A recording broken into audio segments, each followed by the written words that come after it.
घर परिवार को स्वर्ग के जैसा कैसे बनाएं?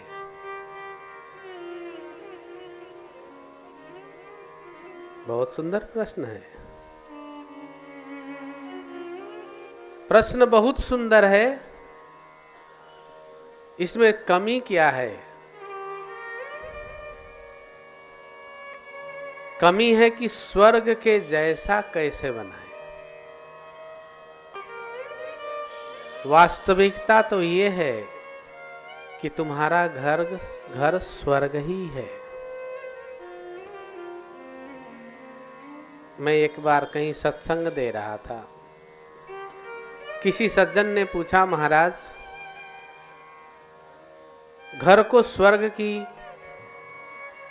घर में स्वर्ग की अनुभूति कैसे हो, घर को स्वर्ग कैसे बनाए? हमने उनसे पूछा कि क्यों, आपको लगता है आपका घर स्वर्ग नहीं है? बोले,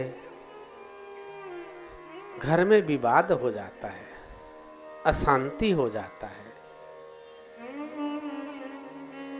अब ध्यान से सुनिए आप लोग, बहुत सुंदर कथा हो रहा है। उन्होंने बोला घर में अशांति हो जाता है, विवाद हो जाता है, क्लेश हो जाता है, तो घर स्वर्ग जैसा कहाँ है?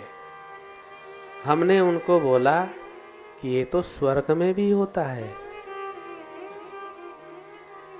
होता है ना? कथा में सुने, देवासुर संग्राम, देवता लोग और असुर लोग फाइट करता, लड़ाई करता है। उतना बड़ा लड़ाई तो घर में किसी घर में नहीं होता, वो तो मार ही देता है सीधे। गुस्से वाली तो उस स्वर्ग को कितने बार तो रावण ने ले लिया, कितने बार उसको कुंभकर्ण ने जीत लिया, कितने बार वृत्रासुर, हिरण्यकश्यपु, हिरण्यराक्ष, इतने बड़े सब ने स्वर्ग को ले लिया। तुम्हारे घर को तो कोई नहीं लिया, तुम्हारा घर तो तुम्हारे पास है। अर्थात तुम्हारा घर स्वर्ग से भी सुरक्षित, सुंदर है। उसमें कमी क्या है? तुम्हारा विचार। बुझते बाड़ी तो तुम्हारा विचार सुंदर नहीं है। उसके लिए तुम्हें क्या करना है? प्रातः काल उठ के रघुनाथा, मात पिता गुरु नावहि माथा। घर में स्वर्ग का सुख क्यों नहीं है? क्योंकि तुम अपने घर के बड़ों को सम्मान नहीं देते। बुझते बाड़ी तो अगर बेटा उठ करके सुबह अपने माता पिता के चरण को छुए, उनके पांव को अपने गोद में ले ले, थोड़ी देर दबा के बोले, पिताजी मुझे ये काम करना है। अच्छा चलो, ये लो, कर लो। बुझते बड़ी तो तुरंत बोलेगा कर लो। अगर तुम्हारा अनिष्ट होगा उसमें तो बोलेगा, बेटा देखो ऐसे करने से लाभ होता है, ऐसे करने से हानि होता है, तुम विचार कर लो। लेकिन कहां करते हो तुम तो बोलते हो कि हमको आपने कुछ नहीं दिया। अपने बाप को बोलते हो, आपने मेरे लिए क्या किया? अपने माँ को बोलते हो, अपने मेरे लिए क्या किया है? बुझते बाड़ी तो माँ बाप भी सोचता है कि अभी तक तो इतना किया, तो ये इतना गुस्सा दिखा रहा है, अभी और कुछ कर देंगे तो मेरे को तो ये सीताराम कर देगा। बुझते बाड़ी तो फिर वो लोग भी अपनी सुरक्षा के लिए तुमसे विवाद कर देते हैं। तुम्हारे स्वर्ग में नरक का माहौल बन जाता है। पति पत्नी, भाई भाई, माता पिता एक दूसरे को देखने की चेष्टा नहीं करता।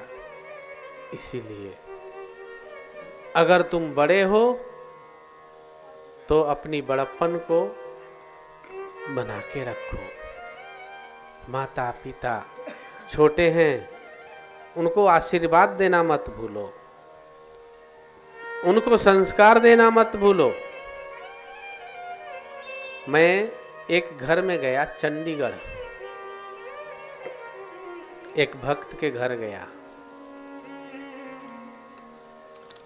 उनके घर में सुबह उनके माता पिता सवेरे उठ करके और एक जगह दोनों बैठ जाते हैं।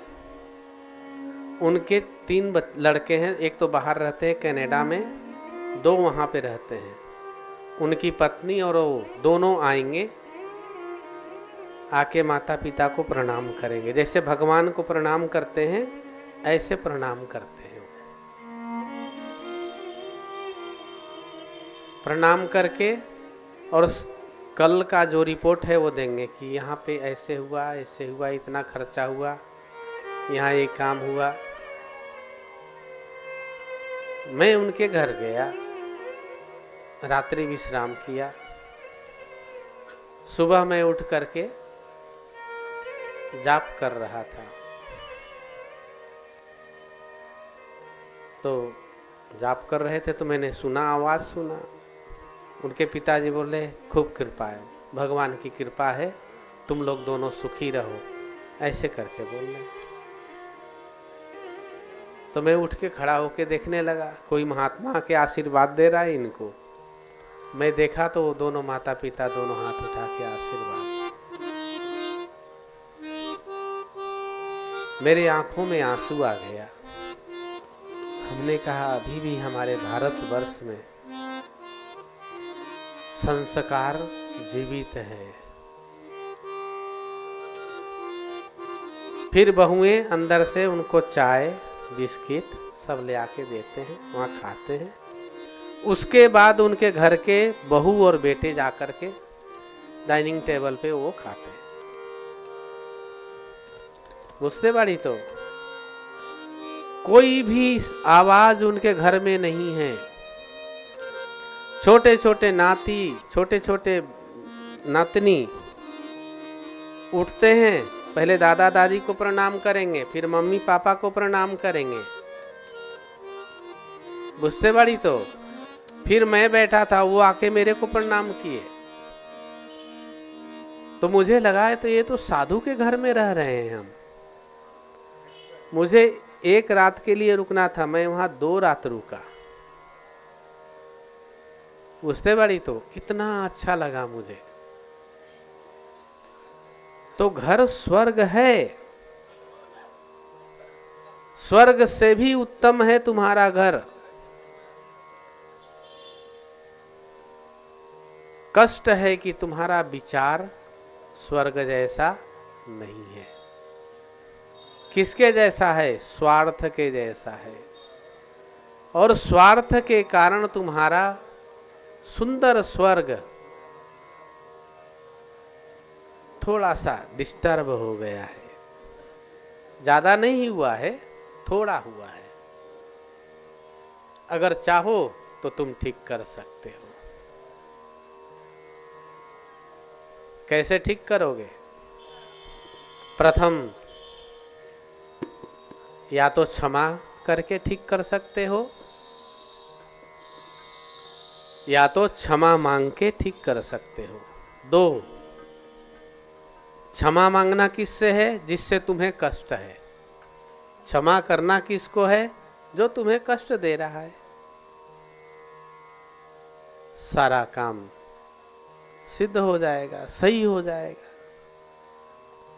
क्षमावान व्यक्ति और क्षमा देने वाला और क्षमा मांगने वाला दोनों का देव स्वभाव होता है, संत स्वभाव होता है। इसीलिए क्षमावंत हमारे बाबा ने हमें शिक्षा दिया। साधु किसको कहते हैं? क्षमावंत धीरज को धारे, पांचों बस कर मन को मारे। क्षमावंत हो, धैर्यवान हो। जो क्षमावंत है, धैर्यवान है, उसकी पांचों इंद्रियां उसके अधीन होते हैं। बस तुम्हारा घर स्वर्ग है, उसमें नरक की कोई जगह ही नहीं है।